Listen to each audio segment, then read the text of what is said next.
What's up, guys? Welcome back to Crazy Devils, and in today's video we're going to be continuing yesterday's video where we preview Duke basketball in 2018-2019, where we're hopefully going to go all the way to win the national championship. Today I'm going to be telling you about my prediction for who's going to lead the team in every statistical category, and then I'm just going to give you kind of my idea of what the team is going to be looking like this year, like how our offense is going to run and all that. Stay tuned, you're in for a great video, and thank you for watching. Be sure to drop a like and subscribe if you're new. Let's get right into it.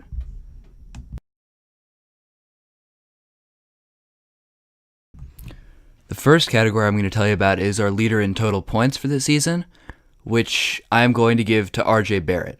However, I think in actual points per game, Cam Reddish is going to be our leader because I feel like defenses are going to focus on RJ as the guy who is the number one option, so they're going to slap their best defender on him, which is going to leave Cam more of an opportunity to go up against worse defenders.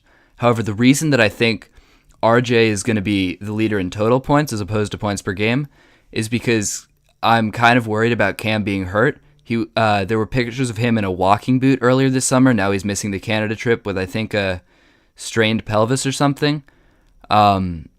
So there we have. So RJ is going to lead us in total points, but Cam will lead us in points per game. Next, for rebounds, I actually have Javin DeLaurier being our leader in rebounds. Last year, he was a better rebounder than Marquise Bolden was, surprisingly, both offensively and defensively, and total, of course. And so I think there's a fair chance that Zion's going to have some injury issues because he's playing at such a heavy weight, and he's had a few injuries through his career that might have been just based off of the sheer weight of his body is just messing with him.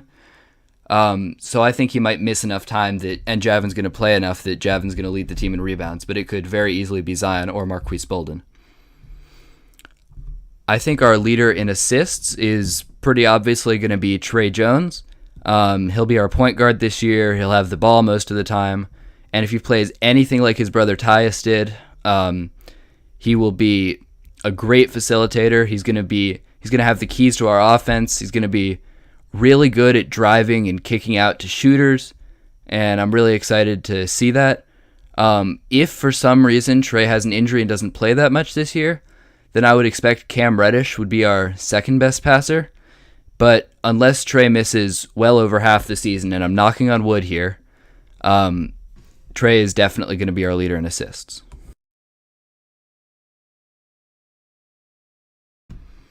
Next, I'm going to talk about our leader in steals, which I am going to hand to RJ Barrett.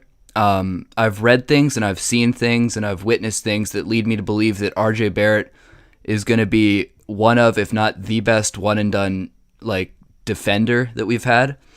He's got that quickness. He seems to lock in on defense a lot more than a lot of one-and-dones do. So I suspect that, and also just the amount of minutes he'll be on the court. I think he'll be on the court pretty much the whole game in most close games. All of that is just going to contribute to him being able to get to those steals, and I think he's going to have a lot of them. I think he's going to surprise people. Next up with blocks, this isn't really that hard of a decision. It's going to be Marquise Bolden. Bolden demonstrated really good ability this year, backing up Wendell Carter, getting up into people's space and going up and getting blocks. A lot of people are going to point to Zion Williamson as a rim protector, but I just think that because Bolden is several inches taller, he's already got that advantage, and he doesn't have to leap quite as high as Zion does. Zion can obviously reach higher than Bolden can, but Bolden's just going to be the bigger body there, who's already got the height advantage, so I think he'll be our leader in blocks. And finally, our leader in turnovers, I'm going to actually go with Zion Williamson here. I think he'll have the ball enough, and I think he'll play not quite as controlled as he should. So I think he's going to be fairly turnover prone this year. I could just give this away to Trey, who's going to have the ball the most of the time, but I would suspect honestly that because of just how much Zion's going to have the ball and how much faster the defenders at this college level are than he's used to playing against, I just think he's going to be pretty turnover prone when he tries to take the ball off the dribble from the perimeter, and these defenders are just places where he's never seen them before.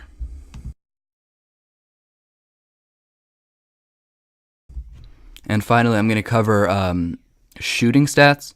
Our leader in field goal percentage, I suspect, will be Zion, because I expect him to take most of his shots around the rim, where he's proven to be a pretty good finisher. I looked at his stats, and his junior year, I'm not sure about his senior year, but his junior year, on 2-point shots, he shot 85%. Obviously, he won't be able to maintain that at this level, because that's just absurd against the longer and quicker defenders that he'll be facing. But I still suspect, just because of how many of his shots come at the rim, he'll be able to sink them pretty regularly. Hopefully he doesn't miss too many of those crazy dunks that he does, because I've watched some of his games and he probably missed about a dunk and a half on average from the games I watched. So we'll see if that continues. Next, our leader in 3-point shooting. I would give to Jack White, because he's been our team's leader in shooting. There was a video that showed a board that had statistics from the summer, and Jack White was the summer's leader in shooting. But I just don't think Jack's going to qualify enough, not going to shoot enough to qualify for the 3-point percentage, so I'm going to give it to Alex O'Connell, which is a very logical choice. He shot 49% from 3 this season, and I think he's going to play more minutes. I think he's going to be our go-to shooter in the death lineup that I suspect will roll out to close out games. Finally, free throws. I'm going to go with the leader in free throw percentage will probably be Trey Jones, but the leader in actual free throw attempts is going to be RJ Barrett. The way he plays, getting to the rim and getting banged and getting these weird, twisting and turning, contorted finishes, always just getting them to drop. He's going to shoot an alarming number of free throws this year. But I think just because of the sheer number of them, he's not going to shoot them quite as well as guys like Trey, who aren't shooting them quite as often and aren't getting hit constantly over the game quite as hard as RJ will have been by the later times in games when his body has just been getting beat up, and so he stops shooting quite as straight. But we'll have to see.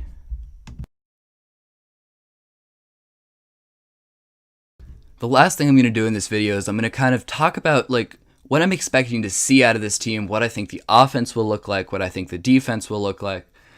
So basically, my theory is the offense looks something like this. Trey Jones has the ball, and someone, either he or RJ or Zion, is going to end up driving towards the rim at some point in this offense. We might run a lot of isolation in this team because RJ is great in isolation. Cam is really good in isolation. Zion might surprise people in isolation. So there's going to be a lot of ISO from the top of the perimeter, but because we'll run at least a 4-out, 1-in, if not a 5-out offense, there's going to be tons of space for guys to drive. And then in a lot of our lineups, especially this one lineup that I like, which has Trey, Alex, Cam, RJ, and Zion,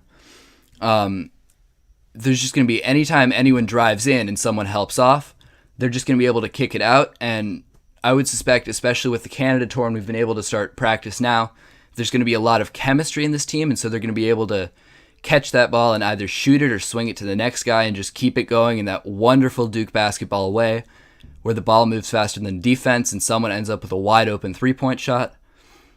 I expect to see a whole bunch of fast breaks this year. We've got a lot of guys who love to get out and run. There's going to be some vicious dunks. I expect Cameron Reddish to take a lot of unnecessarily deep threes, and I suspect him to hit a lot of them. Of course, at the beginning of the season, we're going to see some guys take some really bad shots, but eventually they're going to settle in and they're just going to find a rhythm. RJ and Cam are probably definitely going to be our top scoring options. I suspect it's not necessarily going to be either of them. I suspect they'll get about the same number of shots. I suspect they'll have about the same. Well, I think RJ will be a little more efficient, but I suspect they'll score about the same amount. Zion is going to have. I'm not sure how good his post game is, but I suspect he'll be able to, bang in the post because he's got all this weight and he can just get up and jump over guys and dunk on them. There's videos on the Duke basketball Twitter and YouTube of Zion just catching it in the post from a standstill and just jumping up and banging on Antonio Vrankovic, who's at least 7 feet tall. And Zion's just jumping up straight up off the ground, and these guys cannot keep up with him. So there's going to be a lot of that. I don't expect to see Javin or Bolden used much for scoring. Javin has really never shown any way that he would be able to score other than occasionally on fast breaks. He's never shown any interest or skill in posting up and getting a shot out of the post. But Marquise Bolden might do that a little more. He would not be a first option. He would kind of be the shot clock is running low, dump it into Bolden and have him toss up like a hook shot. But yeah, that's about what I expect to see out of this offense. On defense, we'll definitely start out the season running man-to-man. I suspect we'll be a very fluidly switchable team. But unless something really goes right, and it has the potential to a lot more than we have in past years, but unless something really goes right, we're going to end up playing zone by the end of the year. But that team is going to be pretty much every possession. They're going to, as soon as someone gets the rebound, everyone is taking off in transition. Everyone wants to go down there and get a dunk. We've got Trey likes to dunk, Cam likes to dunk, RJ likes to dunk, Zion really, really likes to dunk. If you've seen his highlights, Zion just throws down on everyone. He won the McDonald's All-American Dunk Contest. I said in the last video that I think he's going to be that guy who brings energy to the crowd, which in turn brings energy to the team, which just fuels these amazing runs. Zion is going to have at least one play this year that makes it onto the SportsCenter top 10, that gets everyone in the country talking about him if they're not already. And our fast breaks are just going to have everyone on the edge of their seats like, oh man, what is Zion going to do now? And so because of all that, this team is going to be one of the most amazing teams, one of the most electric teams in college basketball this year, one of the better Duke teams that I've ever watched because I'm still young and I didn't see some of those 91, 92 teams that were stellar. But it has the potential to be one of the better teams of one and dones that we've ever had. We definitely have the potential to go all the way and win a championship, and I'm excited. Thank you guys so much for watching. Be sure to leave a like, subscribe if you're new, and comment down below. I would like to start having enough takes from you guys that I don't agree with that I can start putting them in videos. So if you've got an opinion on this team that you either suspect I don't agree with or you know from watching this video I don't agree with, just comment it down below, and if I get enough of those comments, I'm just going to go ahead and make a video where I respond to your comments and tell you about my ideas. But yeah, that's it. Thank you guys so much. Enjoy.